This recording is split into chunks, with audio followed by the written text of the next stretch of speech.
Hello friends, आज की video में हम जो है क्षेत्रीय शब्द पढ़ेंगे। इससे पहले वाली वीडियो में हम निपात शब्द पढ़ चुके हैं। तो चलिए बिना देरी के शुरू करते हैं।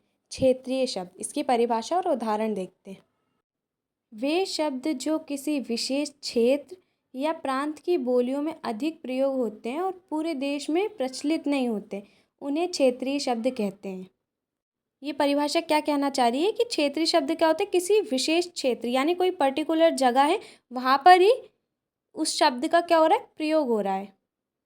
या किसी प्रांत की बोलियों में अधिक प्रयोग होते हैं, यानी कोई क्षेत्र है वहाँ पे जो उनकी बोली चलती है वहाँ पे क्या होता है, अधिक प्रयोग होते हैं। यानी अपनी अपनी जो लैंग्वेज होती है, जो भाषा होती है, उसके क्या होते हैं, कुछ मुख्य शब्द होते हैं, यानी कुछ क्षेत्रीय शब्द होते हैं जहाँ पर ही जो है उस शब्द का प्रयोग होता है।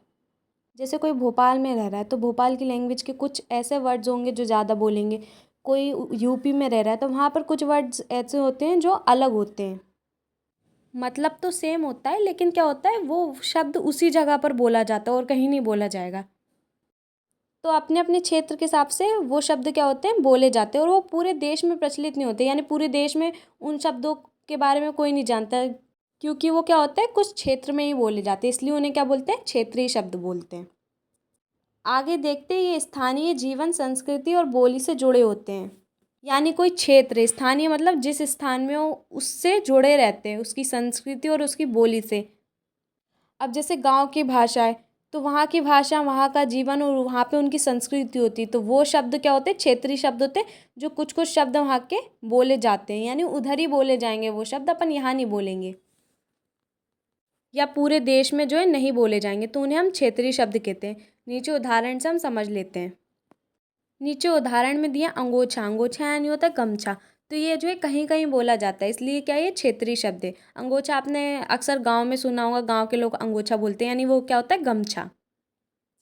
तो ये हर जगह नहीं बोला जाता, इसलिए ये क्या, क्षेत्रीय शब्द है। उसके बाद है लोटा, यानी पानी पीने का बर्तन। लोटा तो आप लोग भी जानते होंगे, पर ये भी क्या है, एक क्षेत्रीय शब्द है, क्योंकि ये हर जगह नहीं बोला जाता और ये किसी की बोली है, और ये क्या है, संस्कृति से जुड़ा हुआ है, क्योंकि ये सारे शब्द क्या है, गांव में ज़्यादा यूज़ होते हैं। जैसे लुटिया, छोटे पानी का बर्तन। पराठा, कुछ क्षेत्रों में रोटी कहते हैं, तो पराठा को जो है कहीं कहीं रोटी भी कहते हैं, तो इसलिए ये क्या, क्षेत्रीय शब्द है, क्योंकि हर जगह नहीं कहते हैं। पगड़ी, कुछ क्षेत्रों में टोपी कहते हैं। अब कुछ जगह पगड़ी बोलते हैं, कुछ जगह टोपी बोलते हैं, तो ये भी क्या है, एक क्षेत्रीय शब्द है। यानी एक शब्द को कुछ विशेष नाम से, यानी अलग नाम से जानना उसी क्षेत्र में, तो वो क्या, क्षेत्रीय शब्द है। अब जैसे पगड़ी है, कुछ लोग टोपी कहते हैं, कुछ लोग और कुछ कहते हैं, तो ये क्या है, अलग अलग जगह बोलते हैं, लेकिन कुछ विशेष जगहों में इसको क्या बोलते हैं, पगड़ी ही बोलते हैं। तो ये वहाँ की संस्कृति और जीवन को दर्शाती है, तो इसलिए पगड़ी क्या है, क्षेत्रीय शब्द है। टोपी क्षेत्रीय शब्द नहीं है, पगड़ी क्षेत्रीय शब्द है, क्योंकि टोपी तो हर जगह बोलते हैं तो वहाँ पे कॉमन होता है, लेकिन जहाँ पगड़ी बोलते हैं वो विशेष क्षेत्र में आ जाता है, इसलिए वो क्या है, क्षेत्रीय शब्द है, क्योंकि वो अपनी संस्कृति, जीवन और बोली से जुड़े होते हैं, इसलिए वो क्या है, क्षेत्रीय शब्द है। तो क्षेत्रीय शब्द को समझने का ऐसे भी तरीका समझ सकते हैं आप। जैसे गांव की लैंग्वेज होती है, कोई दूर ऐसी जगह जहाँ पे ही वो बोली बोली जाती है और बहुत कम बोली जाती है, उस क्षेत्र के बारे में कोई ज़्यादा नहीं जानता, तो वहाँ की जो बोलियाँ होती हैं, वहाँ के अलग अलग से वर्ड निकल के आते हैं, अलग अलग से शब्द निकल के आते हैं, तो वो शब्द क्या होते हैं, क्षेत्रीय शब्द होते हैं।